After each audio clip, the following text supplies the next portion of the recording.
चलिए अब आगे बढ़ते हैं और फोकस करेंगे नतीजों पर। सिग्नेचर ग्लोबल ने अपने नतीजे घोषित किए, जिसमें कि तीसरी तिमाही में कंपनी घाटे से मुनाफे में आ चुकी है और 45 करोड़ का घाटा लास्ट ईयर दर्ज किया था, उसके मुकाबले कंपनी को 2 करोड़ का मुनाफा हुआ है। साथ ही आय में भी करीब 54% की ग्रोथ देखने को मिली। नतीजों पर और आगे की रणनीति पर हमसे खास बातचीत करने के लिए कंपनी के मैनेजमेंट मौजूद हैं। कंपनी के चेयरमैन प्रदीप अग्रवाल जी हमारे साथ जुड़ चुके हैं। प्रदीप जी, बहुत बहुत धन्यवाद समय देने के लिए। कॉन्ग्रेचुलेशंस, काफी शानदार नंबर्स आए हैं। क्या वजह थी इस बार, क्या कुछ सपोर्ट मिला जिसकी वजह से हमने आय में भी काफी अच्छी बढ़त देखी और घाटे से मुनाफे में आ चुकी है कंपनी? क्या कुछ फैक्टर्स थे और आगे के लिए क्या आउटलुक शेयर करेंगे आप? क्या ऐसे ही लेवल पर ग्रोथ रेट जारी रहेगा? Good afternoon Puja ji, thank you. बिल्कुल आपने ठीक कहा, नंबर्स बहुत अच्छे आए हैं इस बार और ऑफ कोर्स ये जो ग्रोथ टेरिटरी है ये बनी ही रहेगी। जैसा आपने रेवेन्यू में भी बताया कि लगभग 54% की ग्रोथ इस क्वार्टर के अंदर आई है, लास्ट क्वार्टर के कंपैरिजन में, जो लास्ट ईयर 23 का जो क्वार्टर था। और जो पिछले क्वार्टर में हम लॉस बंद हुए थे लगभग 44 करोड़ के, उसके कंपैरिजन में प्रॉफिट 2 करोड़ का हमने इस बार बुक किया है।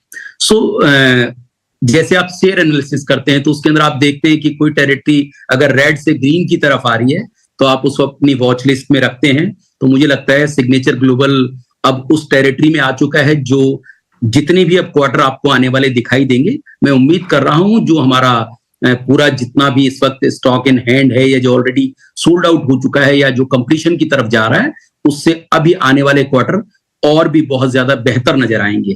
इसके कुछ बेसिक फंडामेंटल साथ में चल रहे हैं। एक तो हमारा प्री सेल नंबर बहुत स्ट्रांग हुआ है। आप इस साल में अगर जो लास्ट 9 महीने की बात करें, सो अभी तक का जो प्री सेल नंबर है वो हमारा लगभग 3124 करोड़ है और कलेक्शन भी उसके साथ साथ स्ट्रांग हुई है। कलेक्शन लगभग 2100 करोड़ रुपए लास्ट हमने 9 महीने में की है और मुझे लगता है कि जो टारगेट हमने दिए थे, एक जो गाइडेंस हमने इश्यू की थी, उसको हम कहीं ना कहीं ओवर अचीव कर रहे हैं। सो ये सारी चीजें हैं जो कहीं ना कहीं दिखा रहे हैं कि आने वाले जो हमारे क्वार्टर हैं वो बहुत बेहतरीन होने वाले हैं। एक चीज पूजा जी और ऐड करूंगा मैं इसके अंदर, जो 3124 करोड़ का हमने प्री सेल नंबर दिया है, उसका एक एम्बेडेड एबिटा भी हमने निकाल कर दिया है कि हम उम्मीद कर रहे हैं कि लगभग इसके अंदर हमें जो हमारा ग्रॉस प्रॉफिट मार्जिन है वो लगभग 32% के नियर अबाउट आएगा। 26% एबिटा हम बनाएंगे आराम से उसमें कंफर्टेबली, जिसका मतलब है लगभग 20% हम पैट प्रॉफिट आराम से इस प्री सेल नंबर में बनाने वाले हैं। इस बार का जो हमने प्रेजेंटेशन दिया है उसके अंदर ये चीज हमने डाउनलोड की।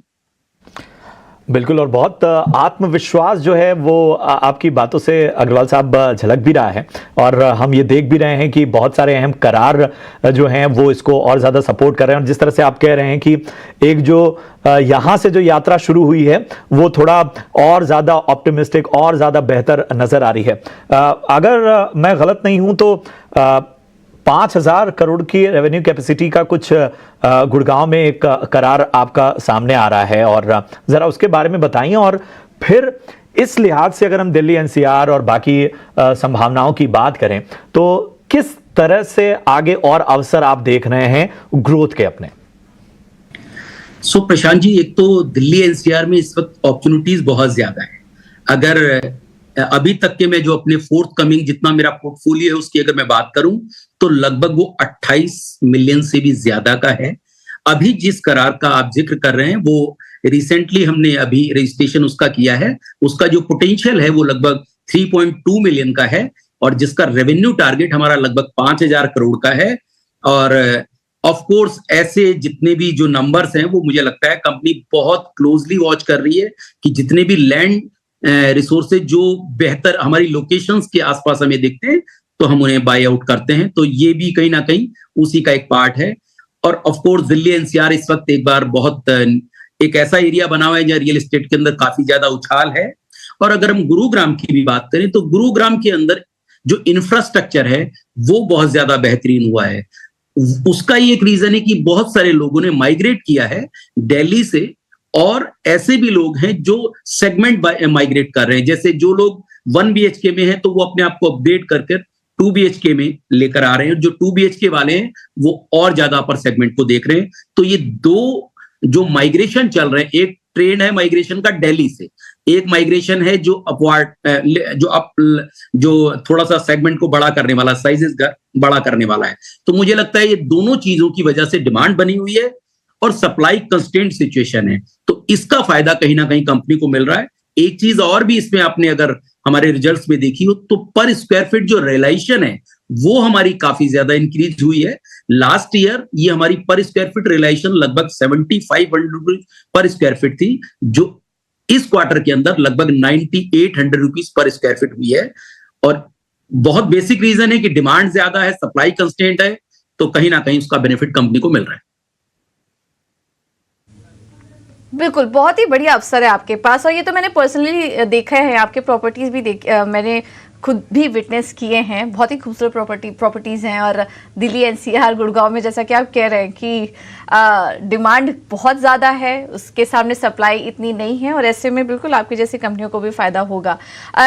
तो आप आने वाले समय के लिए इन्वेंट्री लेवल्स को लेकर थोड़ा आउटलुक शेयर कर सकते हैं, और इसके पहले भी, क्योंकि आप काफ़ी कॉन्फिडेंट साउंड कर रहे हैं, आपने पहले भी एनुअल गाइडेंस दी थी 2900 करोड़ के ऑपरेटिंग कैश फ्लो की, क्या अभी भी आप उसमें स्टिक हैं? देखिए, बिल्कुल जो गाइडेंस ऑलरेडी हम दे चुके हैं उसमें मुझे लगता है वो सारी की सारी गाइडेंस हम ओवर अचीव करेंगे। एक गाइडेंस हमने और दी हुई है कि 2026 तक लगभग हम 11,000 करोड़ का रेवेन्यू रिकॉग्निशन करेंगे। जितने भी प्रोजेक्ट हमने जो 2021 या 22 के दौरान सेल किए हैं या जो करंट ईयर में सेल हुए हैं, उनका जो हमारा कंप्लीशन साइकिल है वो 2026 तक हम कंप्लीट कर देंगे। आप ये देखिए कि अगर हम 11,000 करोड़ का रेवेन्यू जनरेट करेंगे तो जैसा मैंने अभी प्रॉफिट मार्जिन आपको बताया कि लगभग 32% के नियर अबाउट हमारा जीपी मार्जिन आराम से हम एड्रेस कर लेते हैं, तो उससे एक बहुत बड़ा नंबर आपको आने वाले जो जितने भी अगले 10 क्वार्टर हैं उनके अंदर आपको नजर आएगा। इसीलिए मैं बार बार कह रहा हूं, बहुत कॉन्फिडेंट है कि आने वाले वक्त के अंदर कंपनी बहुत बेहतर करने वाली है।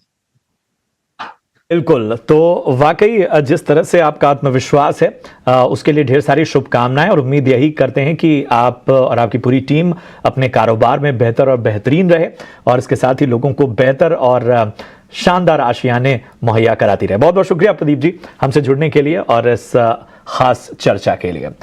तो ये थे सिग्नेचर ग्लोबल के चेयरमैन प्रदीप अग्रवाल जी, और नतीजों पर उन्होंने बातचीत की, आगे के आउटलुक पर भी उन्होंने तमाम बातें रखी।